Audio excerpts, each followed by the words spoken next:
Mi nombre es Gabriel Ruiz Ortega y esta es una edición más aquí en Caretas Digital. En esta ocasión nos acompaña Carlos Canales, de la Cámara Nacional de Turismo Canatur, el presidente de Canatur. Carlos, yo creo que la situación no amerita para que sea una conversación feliz, pero hoy esta organización Canatur hizo una conferencia de prensa para poner en alerta a la población sobre la situación crítica del sector turismo. Carlos, ¿cuán crítica es esta situación en estos momentos? Mira, las cifras son las que nos grafican básicamente lo que es la situación turística. El año 2019 ingresaron al Perú 4.4 millones de extranjeros, 1,5 millones por las fronteras y 3 millones por el aeropuerto Jorge Chávez. Asimismo, se generó aproximadamente 5,000 millones de dólares, que es lo que facturó estos 4.4 millones de turistas. El año 2021 apenas hemos llegado a 440,000 extranjeros, de los cuales posiblemente hay 1/3 de peruanos con pasaporte no nacional, que aparecen como extranjeros, pero ya no, pero son peruanos. Eso quiere decir que apenas llegamos a menos de 500 millones de dólares de facturación. Entonces, si tú comparas las cifras del 2019 con las del 2021, estamos hablando del 10% de ingresos, ya sea como turistas o como recursos económicos que llegaron al Perú. Eso implica que tú tienes una infraestructura para casi 6 millones de turistas, ¿no? El Perú siempre está a un 70%, 75% de ocupación. Entonces, el Perú tiene una capacidad de 6 millones de turistas y hoy día ingresan 440,000. Eso significa que hoteles, agencias de viaje, restaurantes, empresas de servicios de transporte turístico, de trenes, no tienen pasajeros. No hay pasajeros. Y si no hay pasajeros, no hay ingresos. Si no hay ingresos, no podemos acceder a poder pagar ni refinanciar las deudas que tenemos con el sistema financiero. Y en el caso de Reactiva, justamente es un crédito que nos ayudó en su oportunidad para tratar de subsistir los 24 meses que han transcurrido desde la declaración de pandemia. Y hoy nos toca comenzar a redimir, porque ya se vence el plazo de gracia en el mes de abril. A partir del 1 de mayo, comenzar a pagar. La pregunta es, si no tienes flujos, ¿cómo pagas? Quebramos, nos ejecutan, despedimos personal y el sistema colapsa. Carlos, justo en la conferencia de prensa, mientras yo estaba escuchando lo que ustedes estaban exponiendo, porque son varios sectores, ¿no?, los que alberga Canatur, no tanto agencia de viajes, hoteles y diferentes servicios, yo tenía una impresión de que el sector turístico, que es un sector tan sensible, que da tanto trabajo, es un sector que sí tiene solución. O sea, es un sector que sí, digamos, aplicando un criterio, digamos, obvio, ¿no?, de dinamizar este sector. Por ejemplo, el caso de los créditos, por ejemplo, donde la gente quiere acceder, pero no puede, lo que está en este sector. ¿Cómo hacer una solución viable ante esto? O sea, ¿cómo destrabar esta crisis? Porque yo creo que lo que está habiendo es como una mezcla de dejadez y incompetencia cuando la solución está muy a la mano. ¿Sintonizamos en la impresión, Carlos? Mira, el tema es que el turismo siempre ha sido la cenicienta de las actividades económicas, ¿no? ¿Por qué? Porque es mucha microempresa, mucha pequeña empresa, 92% de nuestro sector es micro pequeña empresa. También es cierto que hay un 70-72% de informalidad. Hay mucha informalidad en nuestro sector porque es una actividad de microemprendedores, de pequeños empresarios que tienen un vehículo, que transportan a los turistas, tienen un pequeño hospedaje. O sea, es un clúster bastante interesante, bastante amplio y que se replica en cada ciudad. Porque el turismo no es que vienes a un punto y ahí dejas de conocer. Cuando tú vas a Cusco, vas al Valle Sagrado, vas a la zona de Pisac o vas a Chincheros y vas dejando siempre recursos generando economía local. Eso es muy importante, ¿no? Entonces, y por decir solamente Cusco, que tiene un producto bastante sólido, ¿no? No es que te quedas en la ciudad y de ahí a Machu Picchu, no. Hay circuitos que tú vas haciendo y desarrollando. Claro. Entonces, esto genera empleo masivo en forma muy dinámica, donde no es necesariamente personal de alta calificación. El peruano tiene la gran ventaja que es una persona amable, educada, buena, siempre presta a servir y ayudar. Entonces, eso es un valor añadido, que es un valor de diferenciación con otros países y que recoge al personal rápidamente. Entonces, muchas veces nos han considerado como informales, como evasores, o me han dicho turismo, reunión de cócteles, reunión de fiestas. No es así. Mientras en el turismo tú estás atendiendo a una persona con todos sus caprichos, llevándole una copa si estás en un bar, o el mejor plato de comida del restaurante, o llevándolo en una unidad de transporte con servicios higiénicos, con calidad en los asientos, etcétera, ¿no? A veces pensamos, no valoramos bien lo que es el turismo como producto económico. Y eso hace que diga, no, hay que priorizar la agroexportación, hay que priorizar la pesquería, hay que priorizar la minería, y no se dan cuenta que lo masivo, lo que rápidamente ayuda a que la gente se quede en el lugar, trabaje adorando la naturaleza, sus restos arqueológicos, es la actividad turística. Entonces, esa dejadez en la forma de pensar hacen que hoy día el Banco Central de Reserva diga, señores, la economía ya se reactivó, ¿no? El 90% de la economía está reactivada, por lo tanto,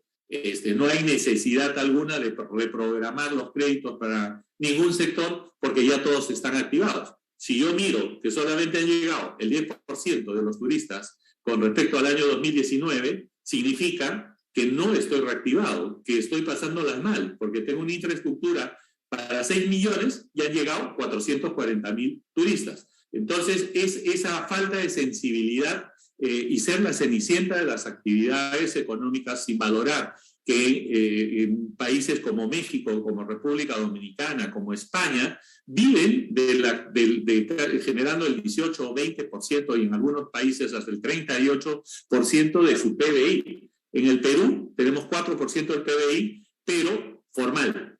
Si nosotros añadimos a ese 72% que está en la informalidad, tranquilamente, cifras del Consejo Mundial de Turismo, de la WTTC, señala que Perú debe estar generando 25.000 millones de dólares a la economía de nuestro país. Carlos, en esta crisis, ¿cuánto perjudica la inestabilidad política? Tú diste un ejemplo bastante claro, ¿no? En la conferencia, por ejemplo, si un turista quiere venir al Perú, obviamente lo que primero hace es de Google, ¿no? Y lamentablemente en Google está todo, ¿no? En ese sentido, ¿cuánto afecta a la reactivación, digamos, de este sector tan sensible que genera tanto trabajo?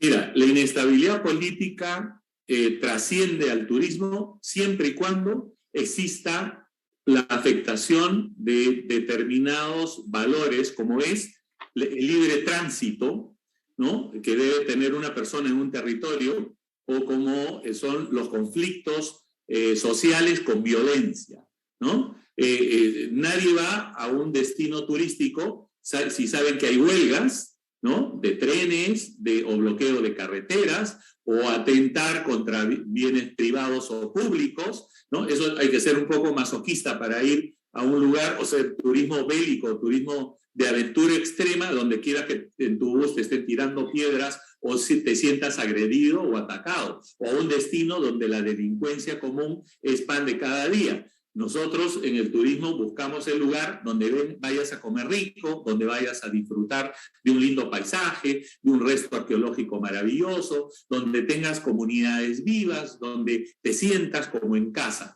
te sientas a gusto. Por lo tanto, la inestabilidad política, cuando tiene violencia, cuando hay una seria limitación de tus derechos como ciudadano, como es el libre tránsito, obviamente espanta turistas. El espantaturistas son la violencia, el conflicto, el enfrentamiento.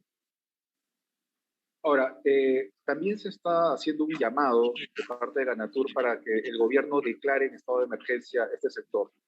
Eso es lo obvio, pero ¿cómo ven ustedes el panorama? cómo perciben que vaya a ser, digamos, la apertura al respecto? Mira, hace un mes nos establecimos una mesa de trabajo con el ministro Roberto Sánchez. Muy interesante porque por primera vez el gobierno, un ministro y su equipo, ¿no? Dictaba medidas a favor de ayudar al sector empresarial, de generar actividades que integren al público y al privado para poder crecer y para poder desarrollar, ¿no? Y nosotros lo saludamos. Pero esas buenas intenciones, ese buen proyecto, ¿no?, de reactivación, como fue presentado, cae en saco, tiene caída libre en la medida que los demás miembros del gabinete no estén compenetrados con esa filosofía del Ministerio de Turismo. Lo que ha hecho el ministro Sánchez, que si bien es cierto, no conoce del sector turismo, no conoce de comercio exterior, es una persona inteligente que ha podido escuchar a los privados, establecer con su equipo técnico una metodología de trabajo, exponerlo en un plan y comenzar a trabajar. Eso nos llevó, producto de un Congreso Nacional de Turismo que hicimos entre Mincetur y Canatur con sus gremios en el mes de diciembre, que integramos todas las voluntades y se reflejó en una serie de medidas que están muy bien en el papel, pero si el Ministerio de Economía no facilita las medidas económicas, si el Ministerio de Transporte no cumple con mejorar la infraestructura vial o la infraestructura aeroportuaria, o el Ministerio del Interior no cumple con garantizar la seguridad ciudadana, entonces tenemos un problema muy complejo. Y eso es lo que de alguna forma hemos llamado la atención al gobierno, al presidente de la República, al presidente del Banco Central de Reserva, al ministro de Economía, para que vayamos en sintonía con una de las actividades que genera más trabajo, que genera identidad nacional y que hoy día, por una falta de conocimiento del BCR, pueda decir que como el 90% se reactivó, no es necesario dictar medidas específicas para todos aquellos, no solamente es turismo, para todos aquellos que no hayamos podido llegar a facturar más del 40% con respecto al año 2019. Si yo ya tengo ventas superiores al 40%, ok, no necesito ampliarte el cronograma de plazo de gracia ni plazo de pago. Pero si no he llegado al 40%, no tengo un punto de equilibrio. Y te puedo asegurar que en el sector turismo, por lo menos el 80% no llega ni al 20%. No llega ni al 20%. Y los que se han podido reinventar un poco, llegan al 30, 35%, porque han tenido que sacrificar tarifas. Un hotel que costaba $200, 5 estrellas, hoy día está vendiendo en $60, incluyendo el 28% de IGB y de servicios, más más una pensión completa de desayuno, almuerzo y cena, por $60, cuando solamente el hospedaje valía prepandemia $200. ¿Por qué lo hacen? Porque tienes que pagar la luz, porque tienes que pagar los pocos servicios que hay, el poco personal que tienes, y si no, lo que haces es cerrar, apagar la luz e irte a tu casa y deteriorar una propiedad paralizándola. Es mucho más costoso reabrirla. La situación es tan compleja y tan crítica, Carlos, de que 10.000 empresas están a punto de quebrar, ¿no? Y prácticamente hay 500.000 de puestos de trabajo en franco peligro. Pero tú has señalado acá algo que sí me ha llamado la atención. Una de tus críticas va quizá a uno de los técnicos mayores y más saludados y menos criticados que tiene el país, ¿no?, que es Julio Velarde. ¿Cuál es el punto con él? ¿Qué es lo que él tendría que, digamos, que entender o, digamos, flexibilizar para que pueda colaborar, digamos, con este sector, digamos, que como tú bien dices, da mucho trabajo inmediato también? Mira, la cosa es muy sencilla. Yo creo que hay que mirar, el mundo es redondo, no puedes mirarlo parcialmente, y eso significa que hay actividades que posiblemente no conozca, cómo funciona el turismo. Cuando yo voy a tener turismo interno, ¿no? Digo, oye, pero los aviones están llenos, hay gente que está viajando al interior. Pero para darte un ejemplo, ¿no? Un turista extranjero genera un promedio de $250 por día, ¿no? Y se queda 10 días más o menos en el Perú. Un peruano genera entre 30 a $50 por día y se moviliza más o menos 4 a 5 días. Entonces, cuando tú piensas que el turismo interno está funcionando, y está funcionando, pero con respecto al año 2019, recién estamos en la tercera parte, o sea, de 48 millones de viajeros que teníamos el año 2019, hemos bajado a 15 millones. 15 millones. Este año posiblemente lleguemos a 25, 26, o sea, casi el 50%. Pero el turismo interno, que es el que más factura, que más trabajo da, porque el peruano usualmente se moviliza solo. Llamo a una agencia de viajes, me dan un programa para ir al Cusco y yo me voy por mi cuenta sin contratar guía o contrato gente local para que me lleve a determinado lugar, alquilo un taxi para que me lleve al Valle Sagrado. No estoy contratando una agencia que se encarga de proveerte todas las particularidades que tiene un viaje organizado para buscar que la experiencia sea de calidad, ¿no? Entonces, ese mecanismo de lo que es el clúster turístico hay que conocerlo. Hay que ser muy empático para darse cuenta que una agencia de viajes tiene aproximadamente 8 a 10 personas que se utilizan para poder dar toda la prestación, desde que tú llegas al aeropuerto, la movilidad y la persona que te recoge, luego te lleva al hotel, la persona que te recibe, luego la persona que te lleva al restaurante, luego el guía que te acompaña, la tienda de souvenirs, la tienda de artesanías, toda la experiencia en la búsqueda de diversión en la noche, ya sea en bares, en lugares de entretenimiento. O sea, claro, es una experiencia muy completa. Tú sabes, Carlos, de que el tiempo en esta transmisión es tirano, pero también percibo en ti una indignación. ¿Hasta qué punto ya tu indignación? Porque yo creo que, como tú has estado explicando, las soluciones están, digamos, a la mano. Es simplemente tener voluntad y criterio para ello, pero ¿en qué situación están ustedes verdaderamente? O sea, ya están al borde de la desesperación, al borde, digamos, de... o sea, ¿cuánto más pueden aguantar ustedes ya como Canatur? Mira, la verdad, yo soy presidente 6 veces de la Cámara Nacional de Turismo. Me han tocado estos 2 últimos años en mi mandato, mi 6º mandato, pasar lo que nunca hemos pasado, porque la crisis del 2008 la pasamos, la crisis de la rabia en algún momento, del cólera, que fue lo que tuvimos hace muchos años atrás, hace más de 25 años.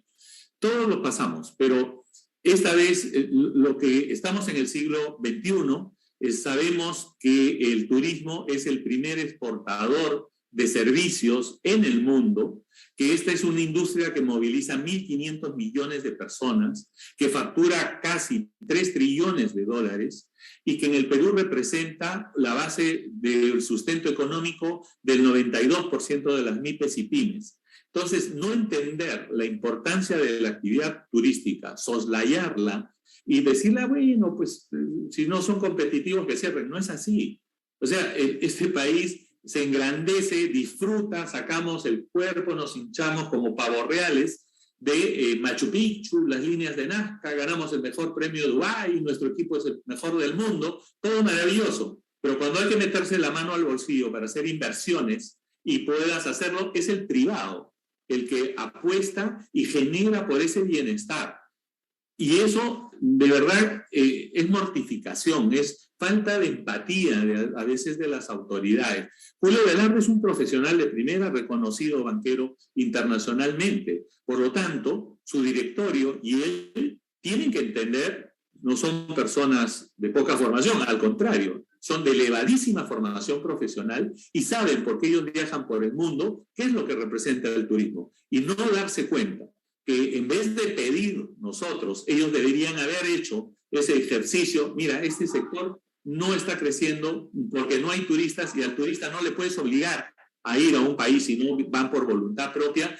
Hay que extenderles el plazo porque esto es lógico. Entiendo También Claro. el BCR dice, estos fondos no son sectoriales, yo no puedo darle solamente a turismo. Por eso nosotros hemos planteado que esta reprogramación se dé a todas aquellas empresas que no hayan podido llegar a facturar más del 40%. El equilibrio que tenemos para poder tener a la empresa, por lo menos para salir adelante, es un 40%. De tal forma que ese pedido está sustentado técnicamente y creo que debería darse sin necesidad de haberlo pedido. Bueno, Carlos, te doy las gracias. Espero que se haga la luz, espero que el sentido común pues, se apodere de quienes tienen que apoderarse, porque este es un sector que siempre se ha visto de que da trabajo inmediato, ¿no? Tanto directo como indirecto. Mi nombre es Gabriel Ruiz Ortega, ha estado con nosotros Carlos Canales de Canatur. Muy buenas tardes, Carlos, gracias.